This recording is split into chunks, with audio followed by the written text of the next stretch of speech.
Hi everyone. Um, it's formally known as Neve Celtic Mist. I haven't done a video in a while, and a lot of things have been going on. Really busy summer, spring, summer. But there's been a lot of tags going around on YouTube, and I thought that I just felt like this is the time, isn't it? It's October. We're getting ready for Samhain, and I've just been really enjoying everyone's videos, and I thought, well, I'm going to give a few of these tags a whirl. The first one I'd like to do is, obviously, just because of the season, is Season of the Witch, and it's a video response to Mags, the Woodland Hag. Also, a quick note that because I've been watching people's videos, and especially Patty's lately, about being true to yourself and just finding out and thinking about what are my beliefs. And this was a great tag to get me thinking, just listening to everyone. And Patty has made a change to her channel, just being true to herself, which I think is great. So it got me thinking about myself as well, and thinking about my practice, what I am, what are my beliefs. And so hence the new channel name, which is how it just popped in my head. This is really what I think about it myself, a hodgepodge witch.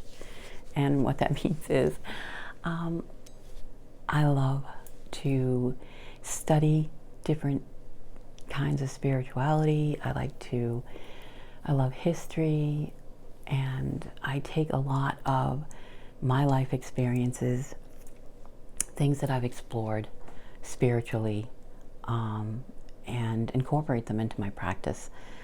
There are lots and lots of aspects of my practice that are borrowed from different spiritual paths, and I consider myself quite a hodgepodge. That's what works for me.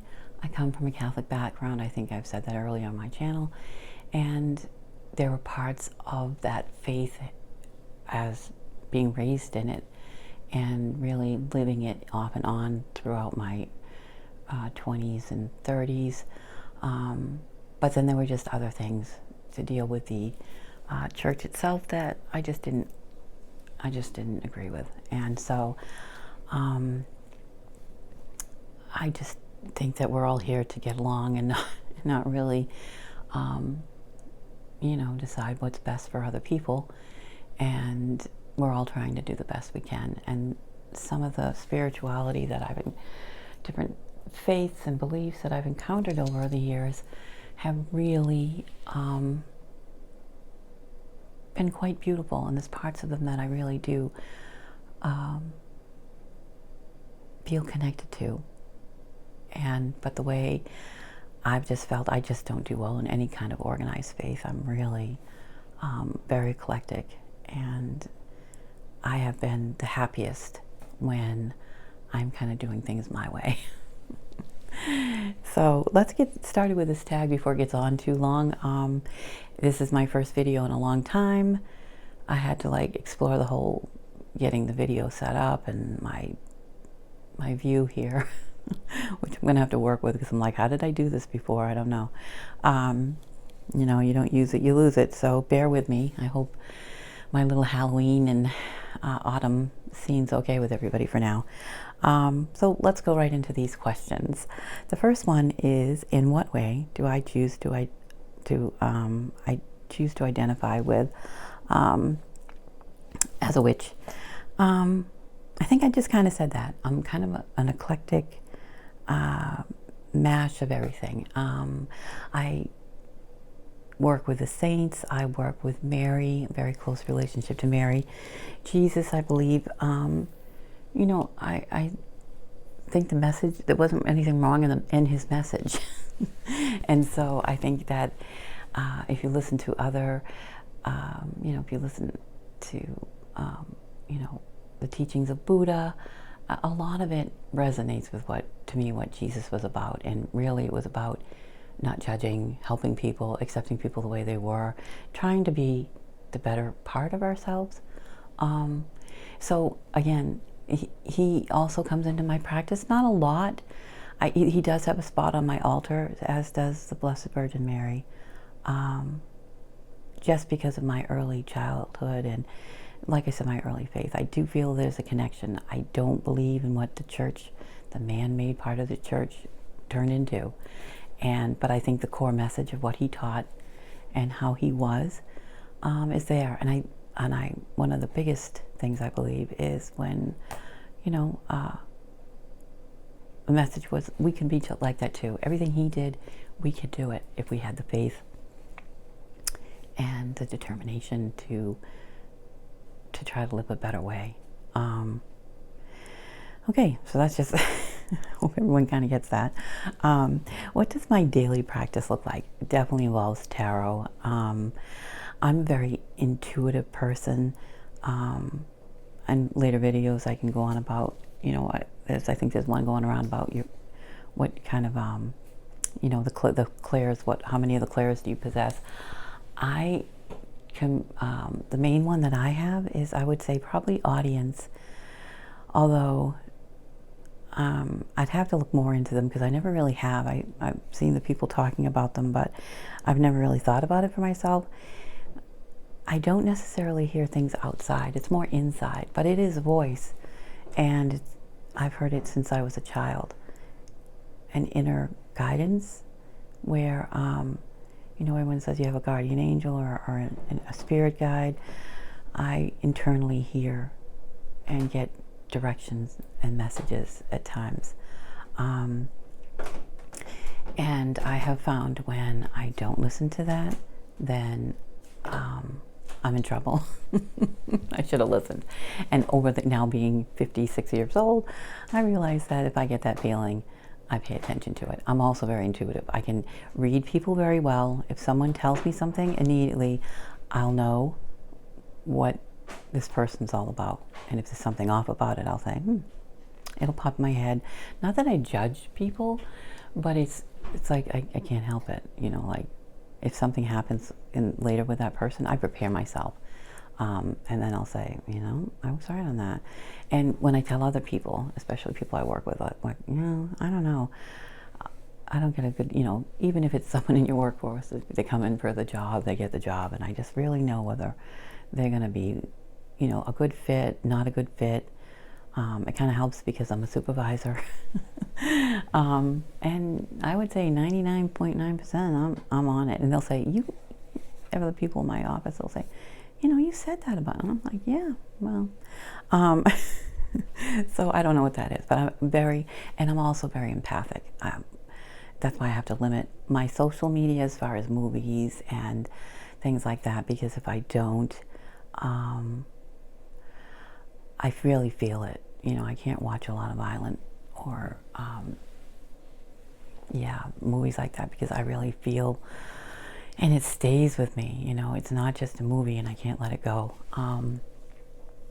And yeah, most of my family think that's weird about me, but that's the way it is. So I would say I'm very empathic. If someone's hurting, I really pull into that emotion and I can actually feel how they're feeling. And if I'm not careful and I don't, put up my own shield, I can really have the effects for a while. So I have to really make sure that I'm grounded when I'm around people that are having problems, and I'm trying to help them without getting myself in trouble because of that, just with the residual energy and what's going on. What do I do for self-care? Self-care includes finding time for myself, and I'm going to be honest, that has not been happening in the last 6 months. Just busy. And I think what I have to remember, and as we all do, you need to have a balance. And it's funny, a lot of my tarot and oracle cards, I would say that's part of my self-care because they're like hitting me over the head with the hammer. I won't get the same cards or cards that are basically telling me the same thing if I don't take a break. Like time to go out into nature, time to take a break. All of these things, these cards come up. And so it's oracle cards and tarot cards are a huge part of my daily practice.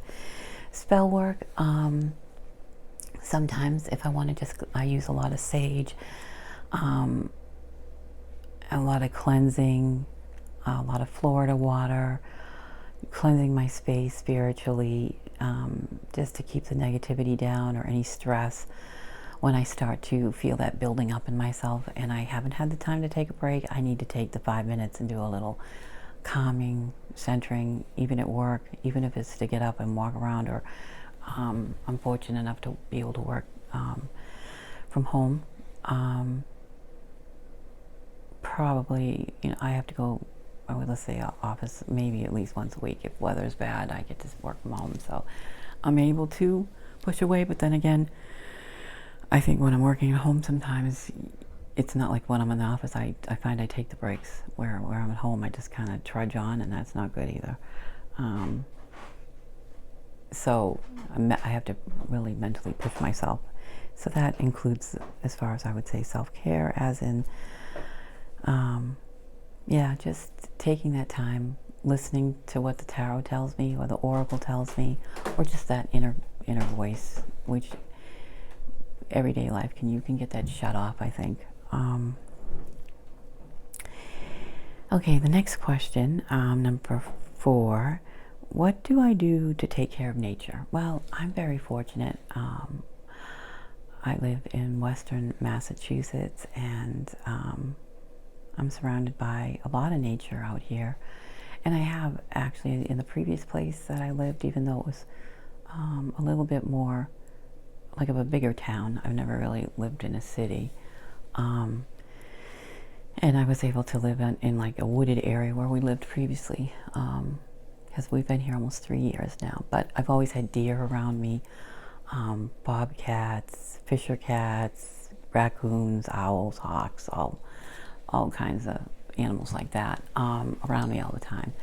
And so how do I take care of them? I am a huge, and I just huge on, if I have that any sort of fruit or vegetable that is past its date, I take that out into nature and feed it to them. I offer that also to the fairies. I just try to make little things, like, you don't throw it away. Just like if I'm able to go out there and just put it out there for the birds, and especially this time of year, many of them are getting ready to either settle down here for our winters, which can be quite harsh, or making that journey to warmer climates. Plantings, I have a big deck, and I have lots of flowers, and I grow my vegetables on that deck. Tomatoes, like I said, lots of flowers. And my flowers I intentionally plant flowers that will be beneficial to bees and hummingbirds, which we have here. And all summer long, I was just blessed with my hummingbirds just coming. And sometimes it would fly in front of the window, like, here I am. It's right near my desk. And then go off, and I'd watch it go through the flowers that I have set up out there for it, and the bees. And so, yeah, I try to do what I can do. I don't have like the space, I'm not able to have a huge garden, so my deck has become my place where I do my little nature rituals for the fairies and the animals. And like I said, if any produce or anything, we recycle, and I don't have a compost pile, but like I said, I offer it out to the animals in the woods. I did used to enjoy feeding the birds birdseed, but unfortunately last year we had an early snow in November, and my town does say in the spring, bring in your bird feeders because of the bears. And I was like, oh, no bear is going to come on. I mean, come on, what bear is going to, I can't possibly have any bears. Wrong. So I was fine in the spring and the summer for the first 2 years, and then we got that early November snow, and I woke up and looked out the window, and I'm like, where's my bird feeder? It used to hang off my deck. And I went out, and it wasn't on the deck anywhere. And so I leaned over the railing, and it was on the ground. And in the snow, the footprints of the bear that came up my deck steps and came up on the deck and got up on the railing and ripped that thing right off. So, yeah. So, and then the tracks back into the woods. So, yeah, I don't feed the birds anymore, because now that the bear has found a free spot to eat, it will remember, even in the summer and spring and all. They do hibernate, but like I said, it's really not worth, because I guess in this part of Massachusetts where I live, sometimes they say they can hibernate and they may not, depending on what's around them. So I don't really want to encourage that, unfortunately. Just, it's not safe for the bear. It's not safe for me, my family, but it's not safe for me or the bear to encourage them to come close to homes. And I wouldn't want to be responsible for something as far as someone having to step in to handle a bear that has got used to being fed bird seed. So yeah, my bird feed and bird feeding days with the feeder are over, but I did a little research, and again, just different flowers and plants, and I put the things out farther into the woods. And well, it's not really woods directly around my place, it's more like kind of marshy, high growth. I can't really explain it, but the woods aren't that far away, but I leave it in the marshy part that's surrounding the area that I live in. So yeah, so that's what I try to do. How do I help to support humans and humanity? I'm a nurse, so I have been fortunate enough and blessed enough to be able to have a direct impact on people's lives, and at times when it's the most difficult times in their lives. I no longer do direct patient care, but I put in my over 20 years with that and enjoyed it immensely. But my job still gets me in contact, and it's more around insurance work now, and so that is a way of assisting people through hard times when they're trying to manage their health through the healthcare system. And so that's just as important work nowadays as direct care, but not. I will always cherish my direct care, and that has helped me a lot. In general, how do I help humanity outside of work? I would just say, in my day-to-day contact with people, I think it's so important to recognize each person that we come in contact in our daily lives. And sometimes when we're stressed, and I am guilty of this, you take it out on people, especially the poor people in the service professions. And it's not intentionally, but if you're grumpy and you don't smile and you're rushed and just ignoring, I think part of my practice is trying to be mindful of the moment that you're in. And we never know what sort of a day or where a person is in their lives. And if any way my ability to recognize and acknowledge them in a kind way, or just be kind or courteous, as my parents used to say, I think you can change people's lives. And when you come up in a situation that there's a long line, or something is wrong with a cash register, or there's a price check, and people get angry, and you're holding me up, and I always try to be that person that says, oh, well, it's one of those days, huh? Or just like bring the person around, like it'll pass. It's a moment. It's not the end of the world. I try to do that. I'm not always successful, because sometimes I am the person that is in the rush, but I do try to be mindful of that, and just trying to realize that we are all on this planet together, and we're all going through our different experiences, and we should be mindful to help other people. I'm very big with charities. I donate to, if there's anything, if I'm going into a store, I don't know if they do this in other parts of the country, but here there's different organizations, down to cheerleaders to fight cancer, anything can be outside the store, and they're collecting money. I always make sure I'm putting something in there. And then there's certain charities that I support as well. So yeah, I don't think it's something that I will ever not trying to do, as far as being the better person and trying to be helpful in that way. I'm not always successful, because life does have a way of sucking you in and making you forget where you are. I think if you're in the moment, you have a better chance of practicing that. And it's better to get out of your head and your problems, really, in the long run. So yeah, that's my answer to that question. Hope it makes sense. What is my understanding of a higher power? I really believe that we're all part of a source energy, if you want to call it divine, God, a creation.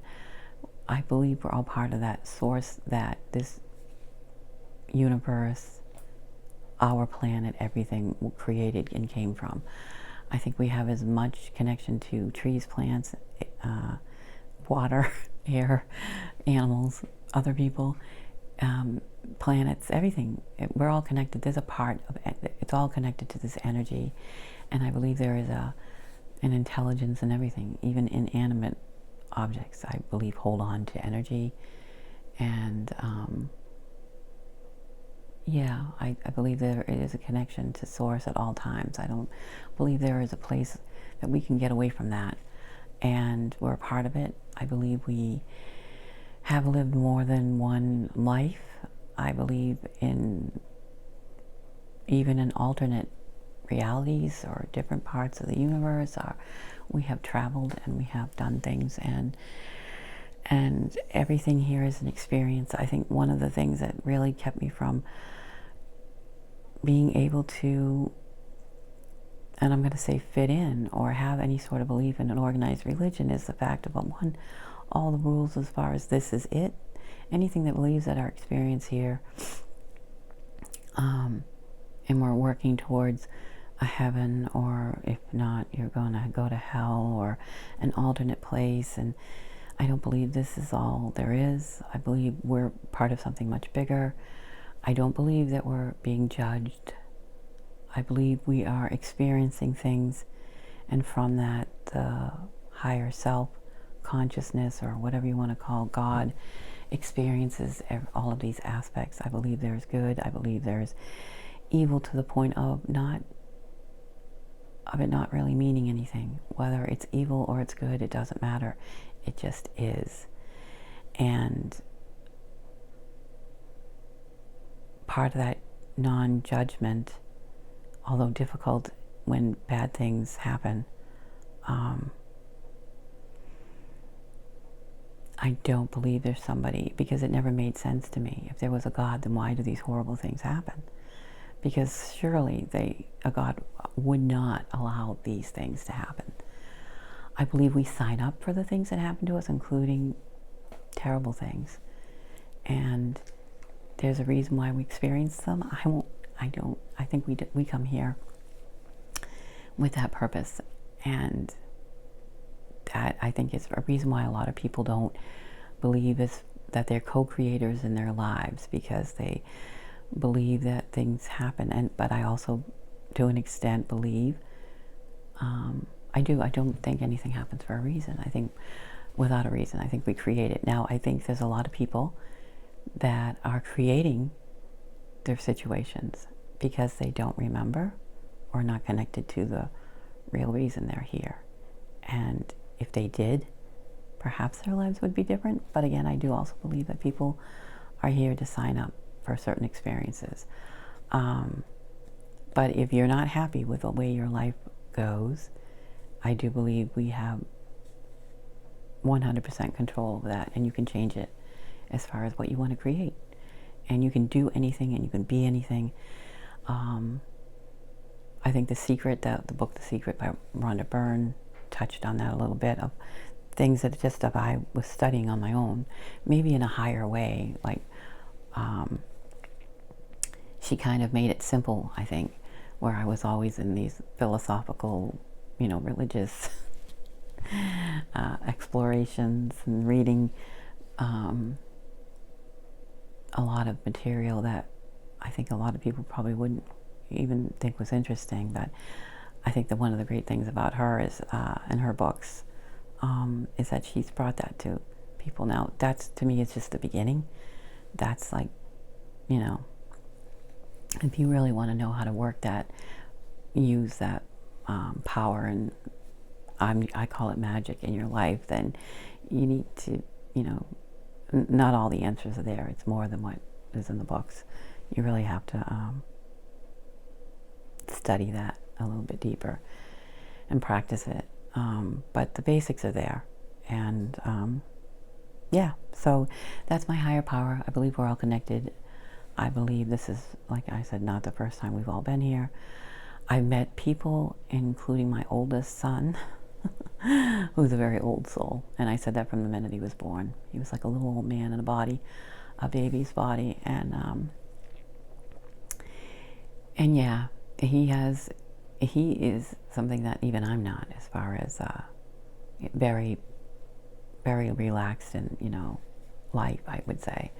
And no regrets. Oh, well, you know, I could die tomorrow and I'm fine, and I don't even have that. What? You know, I've got things to do. I still have things I want to do. No, it'll be enough. So yeah. But I do believe there's people out there that I think from the very start of their journeys here, actually, yeah, are older souls. I think we're all on different levels, but all connected to a higher power. And whether it's the creator experiencing, being aware of itself, and through us experiencing life, I don't have that answer. Sometimes I think it's like that, but yeah, I do believe we're all connected. Everything has a spirit within it. And yeah. What is the most important lesson I have learned so far? I think the one where I don't have to be a victim of circumstances in this life, that when things go bad, I have the opportunity and the ability to change that around. Just because someone tells me, oh, you can never do that, or this is going to be your life, and your life is meant to be this way, I know, and I work on this to make the best life that I can. And it's very hard because you get sucked into bills and work and jobs, and I have to make a living this way, or I have to do this way, because that's all I can do. That's my education. I'm never going to make any more money. I think we all get wrapped into that, and that's the biggest lesson that I've learned, that when I focus what I want and what I believe, I have changed my life, and I have manifested a life and things in it. And if you want something, you can get it. The biggest part is the faith and letting it go. My biggest thing is you can do all your work, and that includes spell work. If you want to just say positive law of attraction, you can do all that groundwork. And getting the belief, for one, is probably the hardest at first. And then I would say the second part that's really hard is knowing, once you've done that work, once you've done that spell, once you've put in your mind what you want, or what you want to change, you need to let that go. You need to surrender that. And that's the hardest part, I think. That's the part you have to work on. And that's why I think there's not a lot of people that truly manifest their lives 100% every single day. And the ones that do are able to, and I think sometimes that's why they're very holy people, monks, Buddhists, and their lives, they are able to surrender and just be in the moment with no expectation beyond their next breath, yet a belief that there is a pattern and things are going to go a certain way. Most of the time, if I will struggle against something, even, and this includes personal lives, your personal life, when you lose a job and you're going to find a job, and I find that when I'm stressful and you're searching and searching and searching and you're becoming desperate, thinking I have to have a job. When I surrender and I actually put that out and say, I am going to release this now, because I don't know what's going to happen. I don't know what the plan is. I know everything is going to work out, and I'm going to have a job that's going to be the right amount of money, come at the right time for that moment in my life. Not that that's going to be where I'm going to be forever, but I will be provided for, and I'm letting it go. it's all up to you. I have found in those situations when that happens, everything falls together like a puzzle, and there is no effort in any of it. A random call. Hey, how you been? Haven't heard from this person in 10 years. Yeah, I was thinking about you. You know, what are you doing? Because there's a spot that just opened up, and I thought, you know, you'd be perfect for that. And everything from interview to paperwork to anything you need, just miraculously, and I'm going to say miraculously because that's my past Catholic upbringing, it all just falls in, there's no effort. People come into your life and things happen, and, you know, it could be, it's random things, you know, synchronicity is a great word, I guess, all falls into place. So that's what I've learned. I've learned that but it's still a struggle because I think we are built to be in control, and I have to do this, I have to do that, and you can lay the groundwork for it, but you need to let it go because you're going into that higher power, into that source, into that place where things are created and then manifested. But part of that, the biggest part, is letting it go. So yes, that is my important life lesson that I've learned. And leading a life that you are creating and manifesting is much better than being thrown around in the world and floundering, and then being depressed and not being able to support yourself, and all the misery that you see around you. Is, if people were in tuned more to that, I think people's lives would be, I know they would be so much better. But it's getting that message in, and also being able to do that. And it's not easy, even for me, after all these years. And how does it affect my values and this attitude, or what I've learned affect my values and attitudes, and that's it. And I'm a big person on sharing this information and telling people, and being an advocate to know that they can do and be anything they want. I do believe, though, you have to gauge people with what they believe in, and it's not always easy to get that message, because really the normal way of thinking is that you have to do this, you have to go to college, you have to do that, you have to work so many hours a week. Yeah, it's hard sometimes, but it is something that I try to practice and share in my daily life with others. What is my most spooky experience? Okay, so spooky, I can't remember if I mentioned this before or not. Before we moved here, about 3 years ago now, we lived in a place for about 14 years, 15 years. And that place was over 100 years old. It was a cabin. The place, it was on a private estate, and we rented that cabin, and the area in which the cabin was in the town was surrounded by woods. The estate had over 60 acres that was just for this private estate. And the history of it had been way back.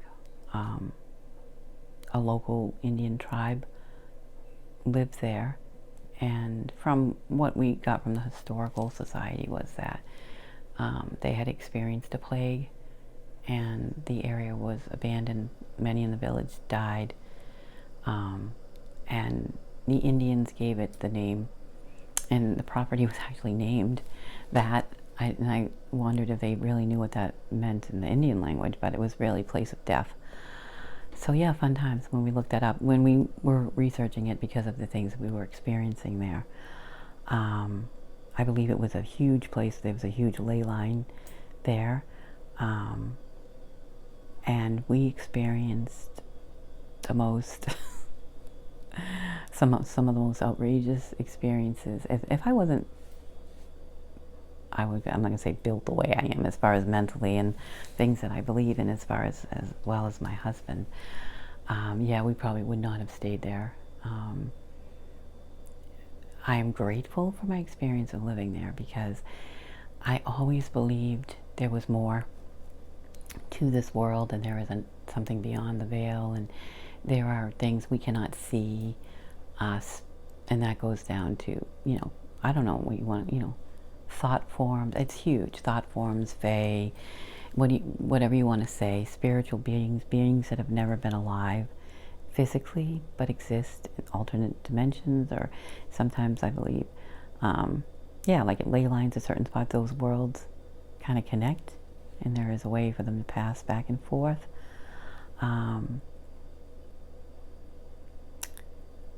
Again, I don't label things as good, bad. I do believe there is dark and there is light, and there are some things out there that are not very nice, and that is their nature. And you can draw those things in.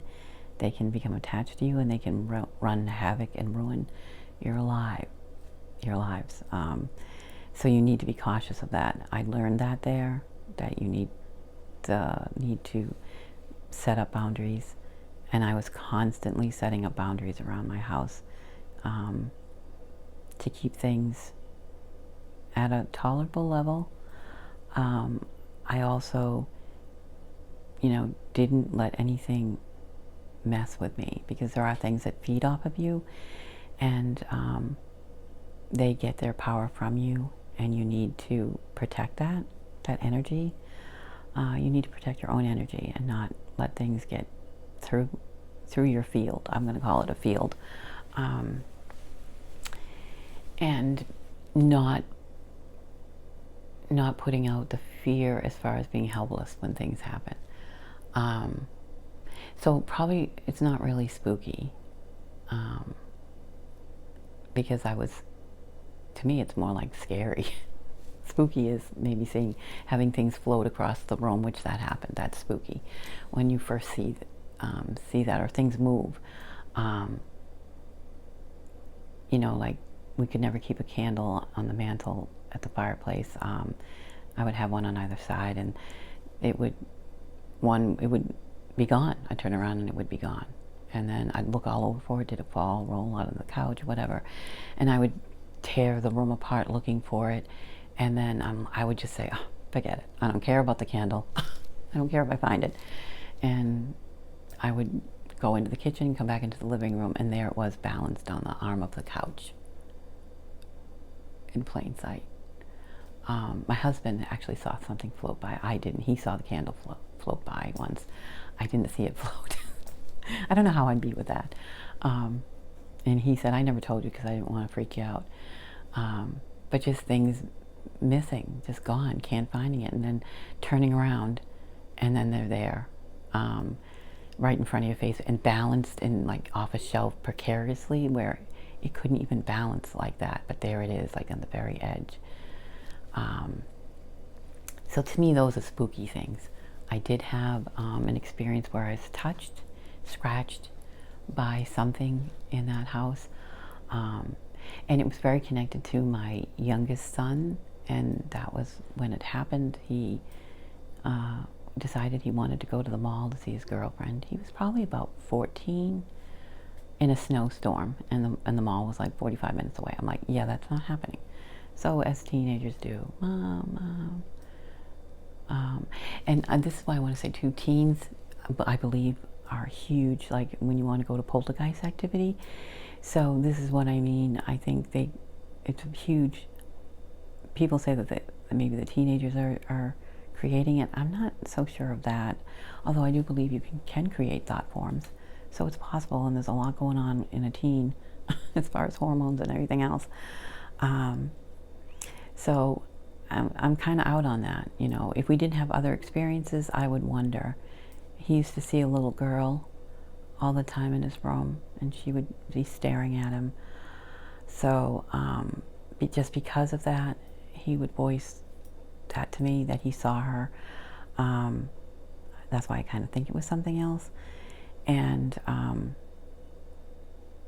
yeah, he was mad at me, and it was a very cold house cabin, and so I always had to layer up. So I'd have sweaters, and like I'd have a shirt, then a sweater, then another fleece thing over myself. And I was sitting at my computer, and I'm like, no, I'm not taking you in a snowstorm to the mall. And he just was like, I go, enough. And the next thing I knew, I had this huge burning down my back all the way to my hip. And it felt like my back was on fire. And I immediately jumped up and I'm like, and I started taking off the layers of my clothes. And I lifted up my shirt, and I had three scratch marks down my back all the way to my hip. And I know, like, if you ever caught yourself like on a fence, and you know how, or a cat has scratched you, and the skin is like little, lifted from the actual scratch. That was the way it was the whole way down to my hip, which was, inside my pants. And I immediately knew what it was connected to. Him. I don't know if it was the girl, maybe, I don't know, the spirit. And I immediately said, you do not have permission to touch me at all, ever again, or anyone in my family. You do not have that permission. And you are never, ever to touch me or my family again. And then I said, and he's still not going to the mall. And I was never touched again, or anyone in my family. So yeah, so we lived with a lot in the woods surrounding it, huge with elementals, and I mean nature spirits that were not always, not always nice. And my sons, nobody would stay at that house after dark. They all cleared off before it got dark.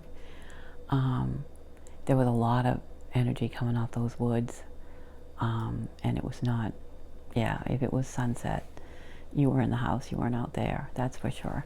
So I'm not sure like what was going on. I think there was a lot of things going on in that one spot.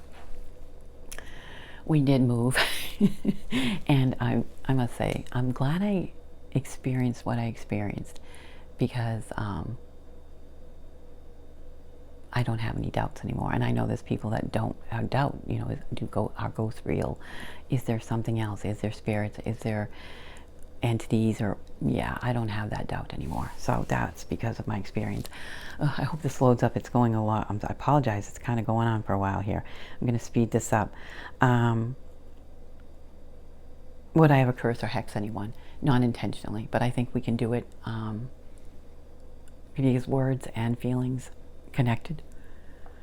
Thoughts are created, and I believe you can hex a person, and it can be unintentional. So no, I would never do that. I have had spells where I have kept one of my first spells that I didn't even know it was a spell, and I can retell that in another. It was to keep someone that was teasing me away from me, and it worked. And I feel like the person was encroaching on me. Now that I'm looking back years from now, I think that's probably the one thing that I did. But then I've done that in the past. I don't think that's like hexing someone. That's just protecting yourself. And if the person is invading your space or your life and interfering with you in a negative way, when you counter that, I don't consider that a hex, because that person is, because of their actions, need to be kept away from you or out of your life. And what you need to do that, I don't consider that a hex. And if I could live anywhere, where would it be? This question I'm going to keep to myself, only because I'm currently manifesting things, and I don't like to put anything that I'm working on out. But I do have my most perfect place where I could live anywhere, and I am constantly working on that. So I'm not going to share that one. And that's all I'm going to say on that, because my life, like I said, I'm manifesting it all the time, and I do believe that it's best to keep a secret.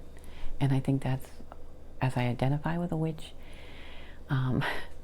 that was I think that's one of the things that in your practice you find out it's better not to share what you're working on and what you're doing, because it takes the power out of it, and people can influence it. So yeah, that's it for now. I hope this hasn't rambled on. If you've stuck with me this far, thank you. And I intend to be back. I've really enjoyed so many of your videos, and I found a lot of people that that's just great. New people, new channels. That, at least to me, they're new, and I'm catching up. And Mags is one of them. I just love all that you share with us. And like I said, it's too many to name. But since this is her tag, I will I will give her that. Yeah. So hope to see you all soon. And thanks for hanging in. If you did, bye.